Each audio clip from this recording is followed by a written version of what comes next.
Good morning, everyone. In last class, we saw the classification of various sorting algorithms. In today's class, we are going to see about insertion sort. Insertion sort is similar to playing cards. When we play cards, three or four people will sit in a table. Assume that I want to play card. I am calling four of my friends. So all five of us are sitting in a table. Okay, then what we are doing is we are keeping the card on the table. We are dividing the card among ourselves and keeping on the table. When you start, both of your hands will be empty. Okay, then what you will do, you will take the first card in your right hand. You will use the right hand to pick the cards. Okay, you will take the first card in your right hand and you will use your left hand to store all the cards. Okay, I will take the first card in my right hand, then I will keep it in the left hand as a first card. Okay, now my left hand contain one card. Then what I will do is from the table, there are so many cards on the table, I will take the next card on the table. For that again I will use my right hand. When I take the next card in my right hand, now where I am going to insert that in my left hand, you will not keep it in the any random order. While you are keeping the cards in the random order, you will in your left hand you will insert the card in the correct order only. For example, if your previous card is 9, if I am taking 2, will you keep 2 after 9 or before 9 in your left hand? Before. Before 9, because you are going to sort the cards only. That will be easy for you. Now in my left hand I will have first 2, then 9. Suppose the third card I am taking is 6. Where I will keep 6 in my left hand is between 2 and 9, I will keep 6. So whenever you are taking one card, you are inserting that card in the proper position. That is called as insertion sort. Okay.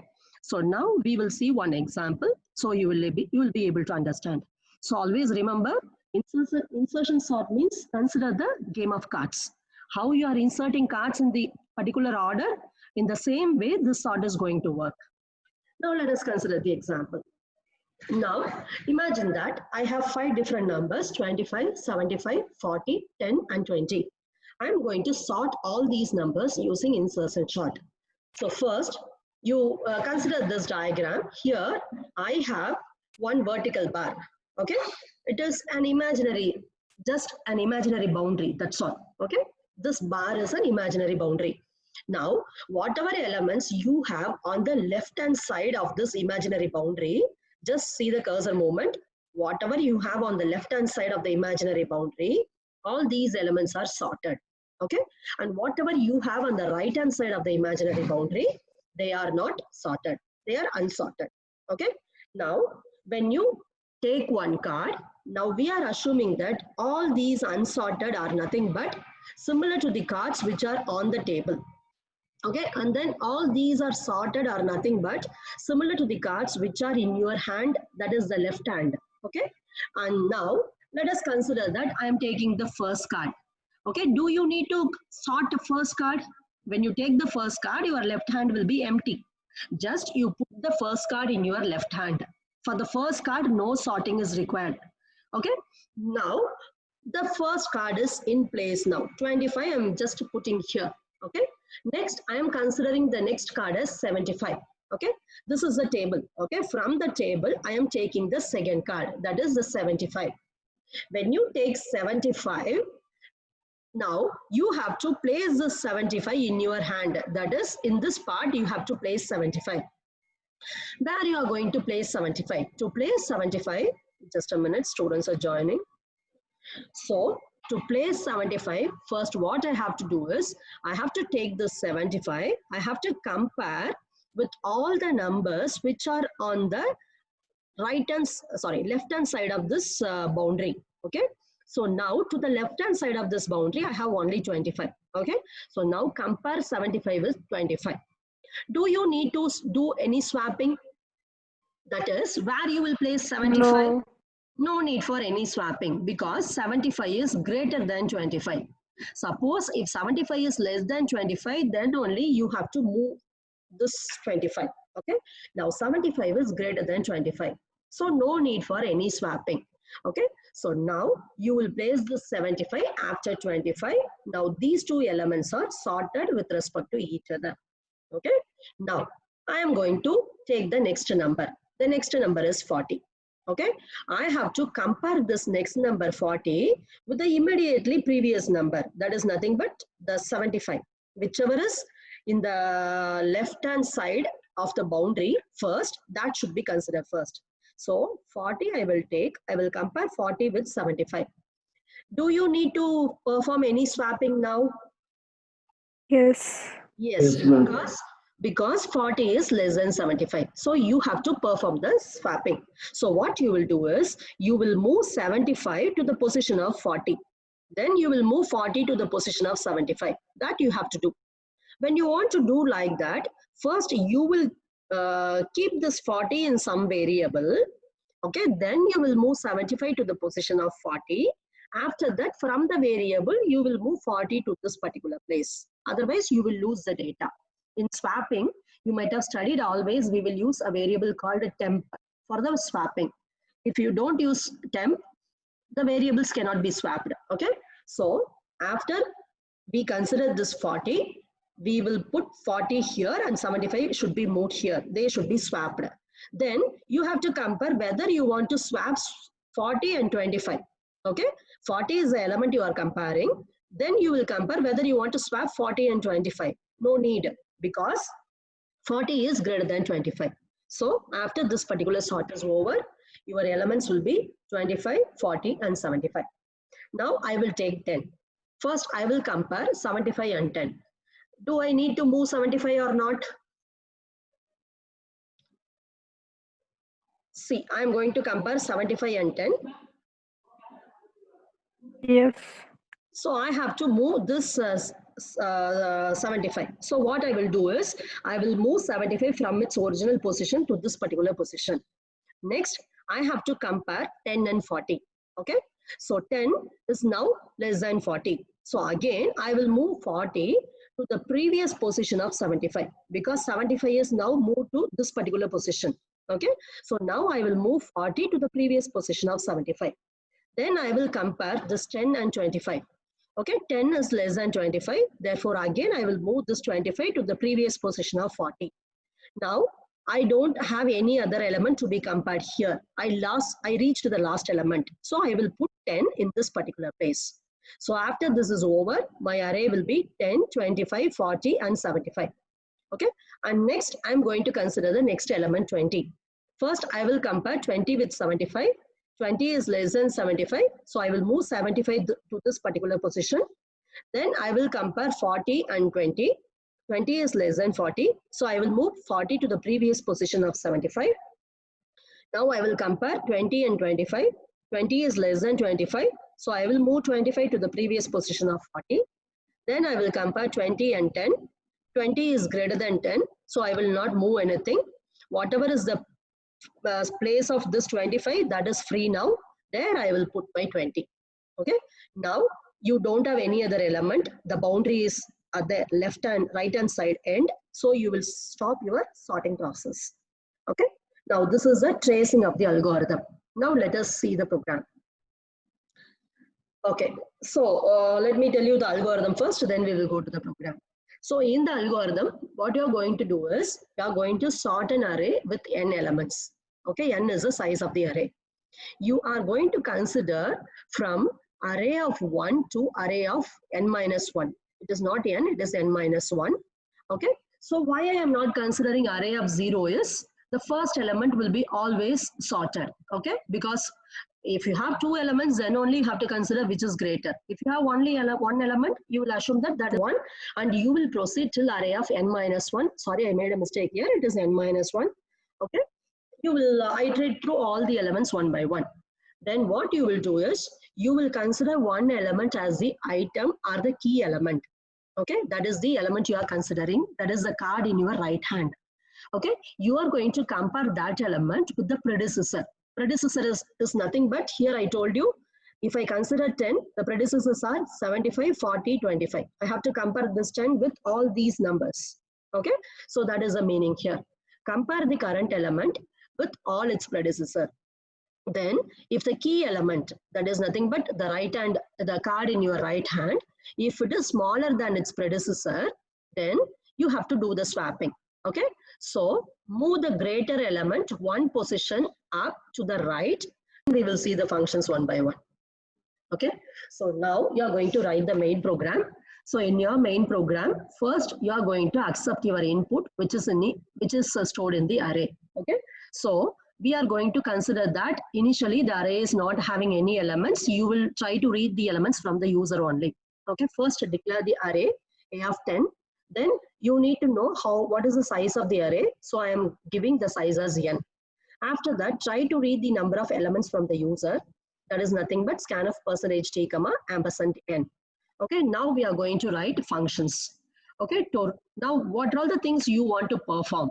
Try to understand them, then write function for every different operation. Now you got only the total number of elements.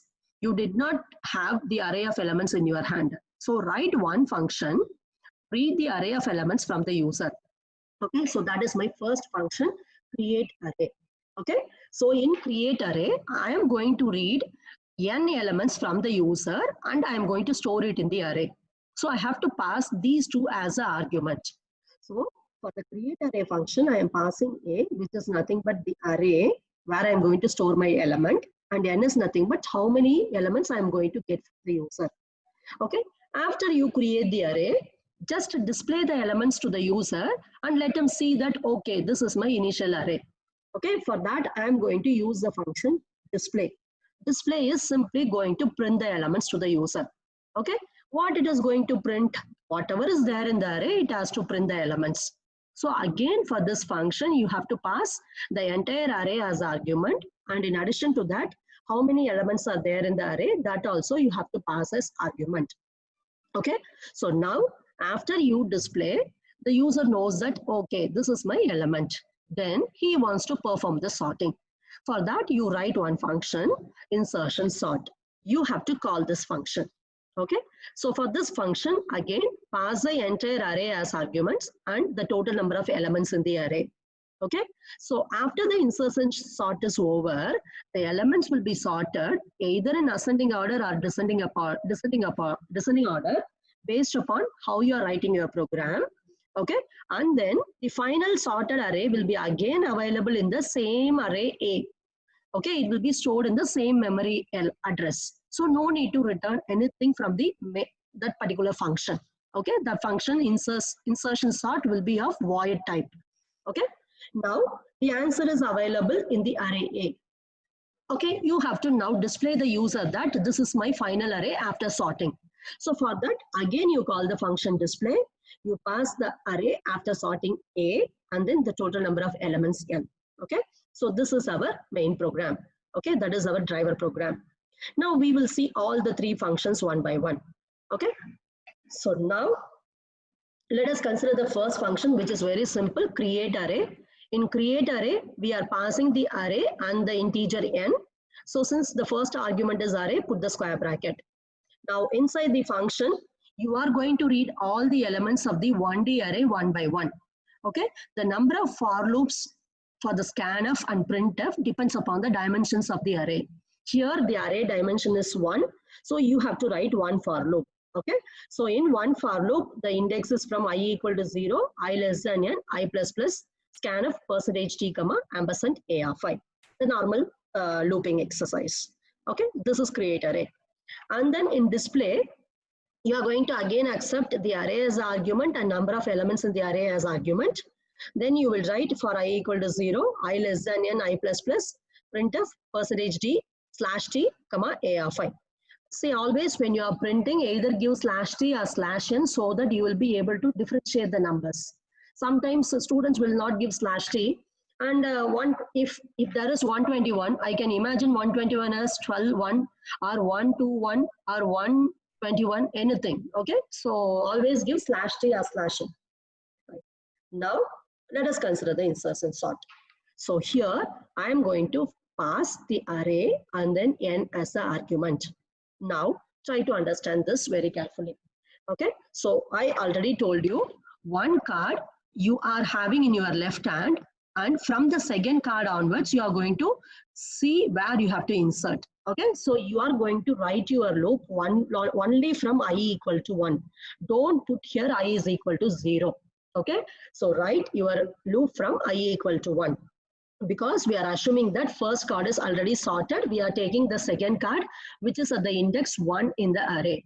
Then you have to repeat this procedure for all the elements in the array. So that is nothing but I less than n. Okay, our array index starts from 0 up to n minus 1. So I am writing I less than n, I plus plus. Every time I have to consider the next element for the comparison. Okay, I think now the for loop is clear. Okay, why I am having I equal to 1 is one card is already sorted. Okay, now I have to take the first card in my right hand. Okay, okay, and this right hand I am going to tell as item. Okay, item is nothing but my right hand. Okay, so whatever card you are taking, that is nothing but whatever number you are taking currently, store it in a temporary variable called item. Okay, now this number which is at the index I, you have to compare with all the elements to the left of the window. Okay, here I told you this is I now. According to this 10, what is I? 0, 1, 2, 3. I is 3 for 10. I have to first compare this 10 with 75, which is at the index I is equal to 2. Then I will compare with 40, which is at the index I is equal to 1. Then I will compare with 25, which is at the index I is equal to 0. After I reach 0, I will stop, isn't it? So now try to understand this loop. Why I am putting I minus 1 here is, when I take the element at the index I is equal to 1, I have to compare it only with the previous index, starting from the previous index. So I have to take I minus 1, that I am storing in a temporary variable called j. Okay, now I am going to do the comparison. How long I will be doing the comparison is, you will do the comparison till the worst case, till when j is greater than or equal to 0. What is the meaning of this term? When j greater than or equal to 0 is, compare 10 with 75, then 10 with 40, then 10 with 25. Do you need to compare after that? No need, because when 0 is reached, your array starting is reached. So no need to proceed beyond that. Okay, so you have to compare only if j is greater than or equal to 0. Okay, so that is the first condition. There are two conditions in this. The first condition is j greater than or equal to 0. And what is the second condition? This is very important. You are going to compare the element only if the item, that is the element in your right hand, is less than the current element you are considering. That is, when item is less than a of j, then only you will do the moving of the numbers you will do. Otherwise, you will not move the number. Let me explain what is this term now. See, now let us consider this particular case. Which case? Okay, we will consider here. I am considering now 20. Okay, 20 is in item now. Okay, now I will first consider this 20 with 75. Yeah, I have to do the moving. 75 should be moved because 20 is less than 75. Next, I will compare 20 with 40. 40 should be moved because 20 is less than 40. Then I will compare 20 with 25. 25 should be moved because 20 is less than 25. Now you will compare 20 with the 10. Are you going to move it? No. When you reach 10, it means that if you have any number before 10, all the numbers will be definitely smaller than 10. Try to understand. This part, left part, is already sorted. Okay. Once you know, suppose, assume that instead of 20 here, I have 55. Can anyone tell me when I have to stop my process? Instead of 20, I have 55. Will you compare with the 75? Yes, because 55 is less than 75. Then, will you compare with 40? First, you will compare. Then you will know that 55, yes, you will compare. You will know that 55 is greater than 40. So, you will not do any movement. But will you compare again 55 with 25? No. No, once you know that 55 is greater than 40, definitely 55 will be greater than all the elements which are appearing before this 40. So you will not compare with the remaining elements. You will stop your comparison with that. Okay, for that only we are writing the second condition. Okay, so if the item is less than A of J, then only I have to proceed by comparison. If the item is not less than A of J, if it is greater, I will stop at that point. Okay, so when both these conditions are true, then only you are going to proceed. For that only I am giving AND here. This is the AND operator.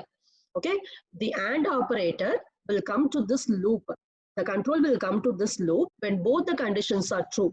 So what is the meaning is, you have not reached the end of the array. Okay, there are some elements you have to consider for comparison, and then the current element is less than the item in your hand is less than the current position A of J. Okay, when both the conditions are true, then only you have to do some performance, some operation. Okay, so what operation you have to do now? Whatever is the current element A of J, that you have to move one position to the right. Okay, so A of J should be now stored in A of J plus then. Okay, we will continue now. My screen is visible, right? Yes, ma'am. Okay, so now you know the two conditions here now. What I am going to do is, A of I is the current element. Okay, that element is now smaller than, sorry, A of I is nothing but that is a current element. I found that the element should be moved. Where you are going to move is one position to the right only. Okay, right is nothing but whatever is J, that plus 1. Okay, so A of J in A of J plus 1. Okay, after that, next you are going to consider the previous element for the comparison. For that only, I am decrementing J by J minus 1. I am storing it in J. Let me explain you these two steps in the diagram. Okay, so for suppose if I am considering 10, 10 will be in item. Okay, according to this diagram, I am storing 10 in item. I is nothing but the element you are considering, that is nothing but card in your right hand. Okay, that is available in item. Okay, this 10 is available in item. Now this 75 I have to move. Okay, this is given by J. Okay, where I am going to move this 75 is from the current position J, I have to move to J plus 1. Okay, for that only I am writing whatever is in A of J, that I have to move to A of J plus 1. Okay, after that, next this number, you have this 10, you have to compare with 40. Okay, so 40 is nothing but J minus 1. Okay, J is nothing but, according to this diagram, J is 2, J plus 1 is this position, J minus 1 is this position. 75, you have to move to J plus 1. But next number, you have to compare next 10 with 40, which is at the index J minus 1. Okay, now for that only we are writing, first we are moving this 75, that is from A of J to A of J plus 1. After that, we are decrementing J by 1 so that the number will be compared with the remaining elements. This loop you will continue. Finally, when you come outside the loop, you got the position for the card in your hand where to be inserted. Okay, so you have to insert the card in the particular position. So my card is available in the variable item. That is nothing but here you have your number to be inserted, item, that you have to place in J plus 1. Okay, so why it is J plus 1 is, when you come out of this loop, you are decrementing J by 1. So your card, your current index will not be in the correct index where you want to insert. Okay, so for inserting in the correct place, you have to increment J by 1. Then you have to put your item here. Let me tell you this point, why it is J plus 1. Okay, so now when you, let us consider this point so that you will understand. Suppose, assume that this is my array. I am going to consider 10 in my hand. Okay, forget about 40. Assume this is my array, 10 is in my hand. First, I will compare 10 with 75. Okay, 75 will be moved to this position. Okay, then I will compare 10 with 25. Okay, 25 will be moved to this position. Then I will decrement J by 1. J will be here. Okay, but I don't have any element here. Okay, now I will stop the looping. Where you have to insert your 10 now, 10 is in your hand, you have to insert 10 in this position, but j is now here. So you bring j to this position so that you will put 10 in that position. For that only we are incrementing j by 1 at the end. Okay, so this is happening because at the end of the loop you have j minus 1. Automatically j will be moved one position to the left. That is not the position where you want to insert the element. So you have to bring back j to the original position where you want to insert, then put the item there. So I am writing item is now going to be stored in array of j